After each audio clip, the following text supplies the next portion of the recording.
kita ketemu lagi di dalam Sapaan Gembala kita online lagi. Dan hari ini kita akan bertemu dengan Bapak Pendeta Tri Yuliarso, Gembala Jemaat kita di Permata Regensi. Tapi sebelumnya, mari kita mendengarkan satu pujian dari Ci Iren. Silakan, Tuhan Yesus memberkati.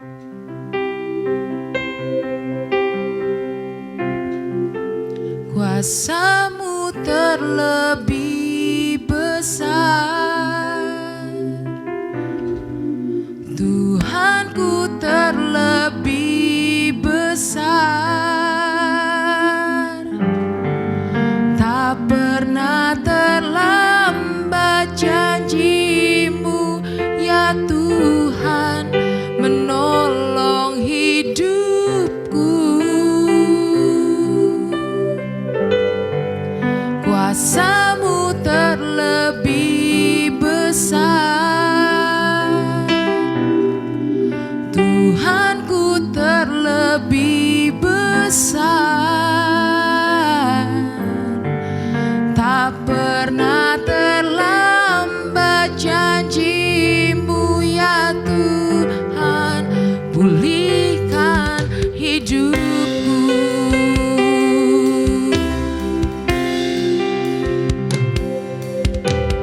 Hanya Kau Tuhan penolongku,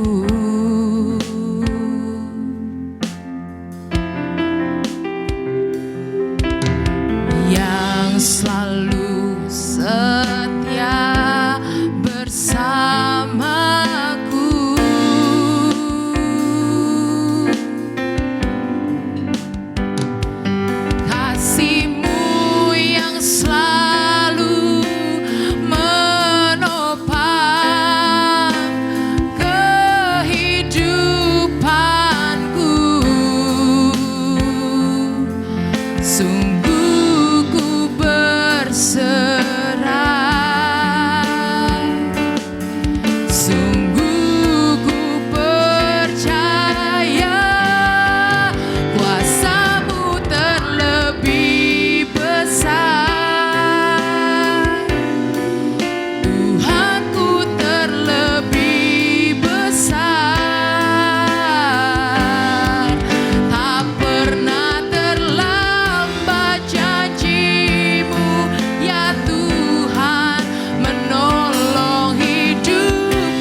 luar biasa, tidak pernah terlambat janji Tuhan atas hidup kita. Amin. Kita harus pegang teguh itu. Nah, Colors yang dikasih Tuhan bahwa kita manusia diciptakan sempurna oleh Allah. Kalau malaikat diciptakan sebagai makhluk kudus, tapi kita diciptakan serupa dan segambar dengan Tuhan. Artinya kita diciptakan secara sempurna. Tetapi ketika manusia jatuh dalam dosa, maka manusia lebih menitik beratkan kepada perkara-perkara jasmani dan melupakan perkara-perkara batiniahnya. Nah, sebab itu untuk mempertajam bahwa kita adalah makhluk batiniah yang Tuhan sudah siapkan di dalam makhluk jasmani ini, maka kita akan berbincang dengan Pendeta Tri Yuliarso, gembala dari Kol Permata Regensi. Pak Arso, silakan memberikan salam kepada Colors dan langsung masuk dalam materi kita hari ini. Silakan, Pak. Ya, Shalom Colors. Kita bersyukur saat malam hari ini bertemu kembali dalam acara yang luar biasa ini. Saya berharap apa yang kita dengar, apa yang kita terima, apa yang kita serap dengan hati yang mengasihi Allah, dengan pikiran yang benar, apa yang kita bersama-sama perhatikan malam ini akan memberkati kita, akan meneguhkan kita, pengiringan kita untuk kita semakin mengerti tentang manusia batiniah kita. Baik, hari ini kita akan belajar tentang satu tema manusia batiniah. Nah, dalam diri manusia itu memang ada 3 bagian, ada tubuh, ada jiwa, ada roh. Karena itu diselidiki mungkin sudah masuk dalam perjanjian baru. Tapi rasanya manusia perjanjian lama mungkin belum mengenal tentang ada tubuh, ada jiwa dan roh. Walaupun kita Mazmur banyak mencatat tentang jiwaku, jiwaku dan jiwaku. Mungkin karena kemajuan teknologi sehingga kita mungkin hari ini bisa mengenal bahwa dalam diri manusia itu ada 3 bagian, ada tubuh, ada jiwa, ada roh. Nah, waktu manusia diciptakan oleh Tuhan, itu manusia itu sungguh sangat sempurna seperti tadi yang sudah disampaikan oleh Bapak Pendeta Agus, ya. Jadi siapapun kita manusia yang hari ini ada di bumi ini, terlahir di bumi ini adalah makhluk yang sempurna. Dan tidak ada yang second class. Tidak ada yang manusia kelas 2 di hadapan Tuhan. Nah, ini perlu kita pahami, ya. Sebab kadangkala manusia itu, orang itu merasa dengan dirinya tidak diterima. Tidak terima dirinya mungkin karena badan pendek seperti saya, begitu ya. Lalu rambut ikal seperti saya, begitu. Nah, lalu warna kulit yang mungkin tidak putih atau lain sebagainya. Sehingga hal ini membuat banyak orang itu mungkin merasa tidak nyaman, mungkin merasa tidak diterima sehingga dia tidak bersyukur terhadap dirinya. Nah, saya kasih tahu hari ini bahwa semua manusia yang terlahir di bumi itu adalah sempurna di mata Tuhan dan tidak ada second class. Jadi perlu ditekankan, tidak ada manusia diciptakan dengan kelas kedua oleh Tuhan. Silakan lanjut, Pak Arso. Oke, jadi ini menarik, tidak ada second class. Walaupun mungkin secara lahiriah, secara jasmani ada juga yang mungkin kedapatan fisiknya, ya mungkin ada kekurangan. Itu kan manusia yang mandang. Tapi di mata Tuhan, saya ingin berkata bahwa semua manusia itu di mata Tuhan sempurna. Amin. Dan tidak ada second class. Nah, mari kita akan terus belajar tentang kebenaran firman Tuhan yang berkaitan dengan manusia batiniah ini. Dan kalau manusia terlahir di bumi ini, ya, manusia ada di bumi ini, itu menurut saya kita sudah tidak lagi bisa memilih dari siapa kita dilahirkan. Dan rasanya menurut saya itu satu-satunya takdir, ya. Dari siapa kita dilahirkan, kita tidak bisa milih. Kalau jodoh kita bisa pilih, pekerjaan kita juga bisa pilih, rumah kontrak kita juga bisa pilih, tempat kuliah kita juga bisa pilih. Tetapi kalau kita dilahirkan dari siapa, kita tidak bisa pilih. Dan rasanya itu satu-satunya takdir yang saya pahami. Nah, karena itu tekanan ini, saya berharap pelajaran ini bisa membuat cakrawala kita bertambah supaya kita bisa menerima diri kita. Ya, bahwa diri kita itu sempurna di mata Tuhan. Ya. Nah, hari ini kita akan belajar bersama-sama berkaitan dengan manusia batiniah ini. Ya, kita akan buka Alkitab kita dalam kitab 2 Korintus pasal 4 ayat yang ke-16. Ya, kalau tadi sekilas saya menerangkan berkaitan dengan manusia lahiriah, hari ini kita akan belajar berkaitan dengan manusia batiniah kita. Karena dalam diri manusia selain ada tubuh jasmani, itu juga tubuh batiniah. Mari kita buka 2 Korintus pasal 4 ayat 16 mencatat begini.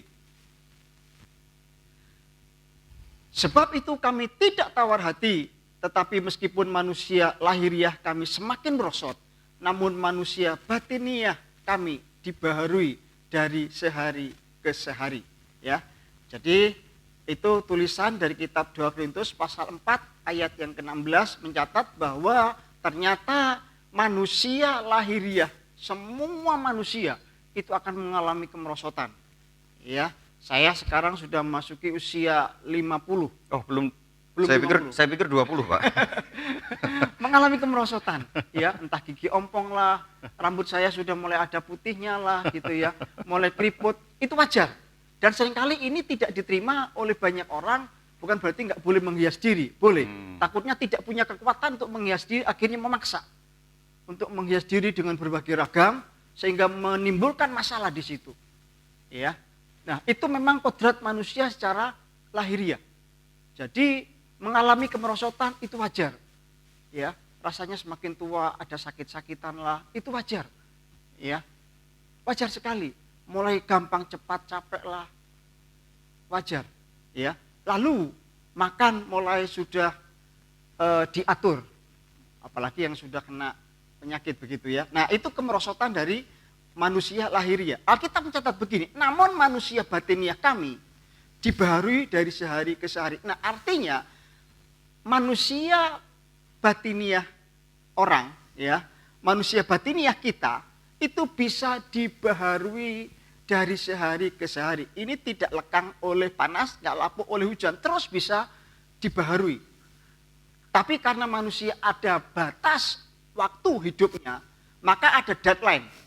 Ya, ada batas waktu untuk memperbarui manusia batiniahnya, yaitu dengan kematian. Nah, karena dengan singkatnya waktu ini, sementara dikejar deadline, supaya memperbaharui yang namanya manusia batiniah kita, makanya selama masih ada waktu, selama masih ada kesempatan, kita terus berjuang, ya, terus berupaya, terus berusaha supaya kita bisa memperbaharui yang namanya manusia batiniah kita. Ini penting, ya. Perjuangan kita itu harus kita kerjakan. Usaha kita itu harus kita upayakan, dan ini harus terus-menerus setiap hari kita perjuangkan. Bagaimana caranya? Kita belajar untuk hidup berkenan kepada Tuhan, kita belajar untuk hidup suci, kita belajar untuk hidup tidak bercacat di hadapan Tuhan, kita belajar untuk hidup kudus. Ya. Kenapa? Karena kita dikejar waktu. Dan banyak mungkin dari antara kita ini membiarkan ini. Kita tidak pernah perjuangkan tentang kekudusan hidup ini, kita tidak pernah perjuangkan untuk hidup tidak bercela di hadapan Tuhan, untuk hidup tidak bercacat di hadapan Tuhan. Alkitab mencatat dalam 1 Petrus, kuduslah kamu sebab aku kudus di sana ya. Nah, artinya begini, kekudusan yang kita miliki, ya, itu benar-benar harus kita perkarakan. Mungkin saya pernah berkata begini, dosa kita yang lalu dan dosa kita yang akan datang dengan kematian Kristus itu selesai, Pak. Saya ulang, dosa kita yang lalu dan dosa kita yang akan datang dengan kematian Kristus itu selesai. Nah, tapi dalam diri manusia itu ada karakter dosa, ada kodrat dosa. Dan ini upaya usaha manusia. Makanya Alkitab ngomong, kuduslah kamu sebab aku kudus. Ya, Alkitab yang lain mencatat dalam Filipi, kerjakan keselamatanmu dengan takut dan gentar. Artinya ada upaya di sana. Ada perjuangan yang harus dikerjakan. Sebab kodrat dosa ini, karakter dosa ini adalah upaya kita supaya kita semakin berkenan kepada Tuhan. Nah, itu penting, Pak. Ya, sebab kalau kita tidak kerjakan ini, kita biarkan ini, kita dikejar waktu. Ya, kita ada deadline-nya. Pertanyaannya kapan deadline kita nggak tahu. Hmm. Ya. Ada yang 30 tahun, ada 40 tahun, ada 50 tahun. Nah, dan kalau ini dibiarkan, manusia batiniah kita itu dibiarkan, kita tidak mau belajar hidup kudus dengan manusia batiniah kita tidak mau belajar hidup tidak bercela dengan manusia batiniah kita, sementara waktu terus mendesak. Dan Allah menghendaki kita, orang yang percaya kepada Tuhan adalah orang yang didapati orang yang hidup. Jadi manusia batiniah mesti kita kejar, kita perkarakan, Iya. karena kita dibatasi oleh fisik yang kita tidak tahu kapan berakhirnya, begitu Pak ya? Pak. Iya, Pak. Luar biasa. Lanjut Pak, mungkin ada bagian lain yang mau disampaikan? Ya, yang kedua berkaitan dengan manusia batiniah, kita baca dalam 1 Petrus pasal 3 ayat 4 mencatat begini. Ya, tetapi perhiasanmu ialah manusia batiniah yang tersembunyi dengan perhiasan yang tidak binasa, yang berasal dari roh yang lemah lembut dan tentram, yang sangat berharga di mata Allah. Nah, Alkitab di sini sudah jelas mencatat ya bahwa ternyata manusia batiniah kita itu menjadi perhiasan di mata Tuhan. Berarti berharga di mata Tuhan. Sebab perhiasan batiniah kita itu bersifat kekal, kita mencatat di situ, tidak binasa. Artinya bersifat abadi, bersifat kekal. Ya. Kalau lahiriah kita, jasmani kita itu hanya dibatasi mungkin 70-80 itu pun kalau kuat. Tetapi manusia batiniah kita, Alkitab mencatat di situ itu perhiasan bagi Allah karena berharga dan bersifat abadi. Kekal ya. Bersifat kekal. Nah, karena bersifat kekal ini ya, maka seperti tadi saya sudah bicara di awal bagian pertama, kita perlu perkarakan yang namanya manusia batiniah kita. Ya, supaya di hadapan Tuhan kita berkenan. Karena kalau perkara yang jasmani saja kita perkarakan, ya. Kalau perkara batiniah kita, kenapa kita tidak persoalkan? Seringkali kita mungkin menyepelekan hal ini, kita meremehkan ini, dan mungkin kita tidak pernah memperkarakan ini. Sayang, ya. Sebab suka tidak suka, mau tidak mau, manusia batiniah kita itu abadi, dan nanti manusia lahir kita itu nanti akan berhenti. Dan itu pasti. Ya, tidak ada yang bisa menjamin kapan akan berhenti, tapi itu pasti. Nah, sementara manusia batiniah kita itu bersifat kekal, bersifat abadi, ya, bersifat selamanya, dan itu benar-benar harus diperkarakan. Dari kapan? Dari sekarang. Bagi Bapak Ibu Saudara sekalian yang mendengar kebenaran firman Tuhan ini, saya berharap ini benar diperjuangkan. Perkara manusia batiniah kita ini diperkarakan, ya, manusia batiniah kita ini kita upayakan sungguh-sungguh karena ini merupakan hal yang berharga di mata Tuhan. Jadi Koller, saya ingatkan sekali lagi bahwa manusia jasmanimu terbatas dan tidak kekal. Ya. Sedangkan manusia batiniah itu yang nanti kekal dan akan memiliki nilai keabadian. Jadi jangan kesalon terus. Bukan berarti tidak boleh ibu-ibu ya. Tetapi lebih penting lagi, hiasi manusia batiniahmu karena itu sangat penting. Nah, sekarang pertanyaannya begini Pak. Bagaimana cara kita menjaga, merawat, memelihara manusia batiniah kita? Karena manusia batiniah kita lah sebenarnya yang memiliki nilai kekekalan. Ya, ini pertanyaan yang menarik. Ya, pertanyaan menarik. Karena kalau perkara lahiriah kita, tubuh jasmani kita setiap hari minimal kita yang rajin mandi 2 kali sehari. Itu yang rajin, walaupun ada yang nggak rajin ya. Tapi kalau nggak mandi saja itu pasti kita merasa tidak nyaman. Itu yang perkara jasmani kita. Nah, perkara manusia batiniah kita itu juga perlu dirawat, perlu dijaga, juga perlu dipelihara. Nah, caranya bagaimana? Nah, salah satunya adalah bagaimana setiap hari dalam segala kesibukan kita, dalam segala kelelahan kita sekalipun, minimal 30 menit. Minimal 30 minimal 30 menit. menit, Pak. Oh ya. Memperkarakan manusia batiniah kita di hadapan Tuhan. Ya, sebab kalau setiap hari itu kita kerjakan dengan 30 menit itu, ya mungkin ya, kalau sudah 30 hari atau 40 hari sudah jadi habit Pak ya. Betul. Sudah jadi kebiasaan. Dan itu menyenangkan. Jadi kelelahan kita sepanjang hari waktu kita berhadapan dengan Tuhan 30 menit, itu rasanya capek kita hilang, Pak. Haleluya. Dan itu menyenangkan. Ya. Itu menyenangkan. Nah, karena itu 30 menit itu kita perkarakan manusia batinnya kita, bukan berarti kita tidak boleh untuk berdoa untuk perkara-perkara pribadi kita. Nah, catat baik-baik ya. Ya. Bukan berarti tidak boleh, tetapi lebih mementingkan memperkarakan manusia batiniah kita ya Pak. Iya, perlu diperkarakan manusia batinnya kita di hadapan Tuhan, sebab dalam batin kita, dalam jiwa kita, dalam diri kita itu banyak wilayah, banyak bagian yang tidak berkenan kepada Tuhan, Pak. Entah itu hati, entah itu kesombongan, entah kedengkian, gitu ya. Yang kadang kita tidak sadari. Yang kita tidak sadari. Nah, Betul. itu perlu kita perkarakan dalam hidup kita, dalam doa-doa kita setiap hari, Pak. Begitu, Pak. Nah, yang kedua, ya, bagaimana kita bisa merawat dan melihara manusia batinnya kita? Yang kedua, kita sering harus belajar kebenaran firman Tuhan. Ya, perlu. Karena Alkitab mencatat dalam Yohanes pasal 8 ayat 32 mencatat begini, kamu mengetahui kebenaran dan kebenaran itu merdekakan kamu. Apa kebenaran itu? Firman Tuhan. Sebab hanya firman Tuhan ini yang merdekakan seorang. Merdeka dari apa? Merdeka dari seorang, dari manusia dalam kecenderungannya melakukan perbuatan dosa, Pak. Sebab firman Tuhan yang diserap, firman Tuhan yang didengar itu memurnikan jiwanya, Pak. Memurnikan rohnya. Ya.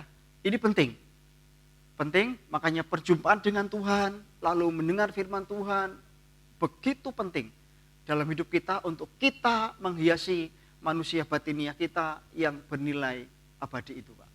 Haleluya. Jadi bagaimana kita merawat persekutuan dengan Tuhan? Jangan lupa, minimal 30 menit dibiasakan, dan memang orang berkata kalau sudah terbiasa 40 hari biasanya akan menjadi sebuah habit. Dan yang kedua, jangan lupa dengan firman, karena firmanlah yang sebenarnya membangun pemahaman kita sehingga hal-hal yang cacat manusia batiniah kita semakin diperbarui karena Tuhan yang memerdekakan, atau firman yang memerdekakan kita. Mungkin ada closing statement dari Pak Pendeta Tri Yuliarso, silahkan Pak. Ya, kalau hari ini kita mendengar berkaitan dengan manusia batiniah kita, saya berharap apa yang kita dengar saat malam hari ini bisa kita terima dengan hati yang mengasihi Allah. Sebab kalau kita mau dengan hati mengasihi Allah, maka kita juga mau untuk merawat, untuk menjaga manusia batiniah kita yang bersifat abadi ini, yang bersifat kekal ini. Sebab kalau perkara-perkara jasmani itu kita perkarakan, sayang. Kalau berkaitan dengan kekekalan, berkaitan dengan keabadian, manusia batiniah kita tidak pernah diperkarakan. Nanti saatnya kita akan mengalami penyesalan. Dan penyesalan itu adalah penyesalan untuk selamanya. Karena masih ada waktu bagi kita. Selama kita masih bisa bernafas, kita masih bisa aktivitas, dan kita masih bisa mendengar kesempatan ini.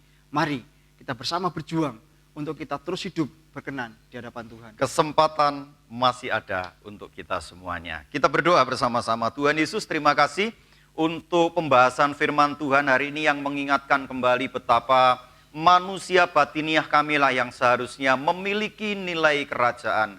Tidak ada satu dosa pun paling berat yang tidak dapat engkau tanggung di kayu salib. Sebab dosa kami dari awal sampai dengan akhir Tuhan sudah tebus. Sebab itu hamba berdoa secara khusus untuk umatmu yang hari ini melihat acara ini, dan mereka merasa ada dosa yang begitu berat dalam hidupnya, sehingga seolah-olah dunia menolak mereka. Ingatkan kembali mereka bahwa mereka berharga di mata Tuhan. Dan untuk mereka lah Tuhan sudah mati di kayu salib. Terima kasih Bapa, Engkau Allah yang baik bagi kami, dan kami Tuhan sudah tebus. Terpujilah namamu di dalam nama Tuhan Yesus Kristus. Haleluya. Amin. Kita ketemu lagi nanti pada besok hari pada jam yang sama, dan jangan lupa setiap jam 12 siang Bapak Gembala akan menyapa saudara di dalam sapaan Gembala kita online lagi siang hari. Tuhan Yesus memberkati kita semuanya.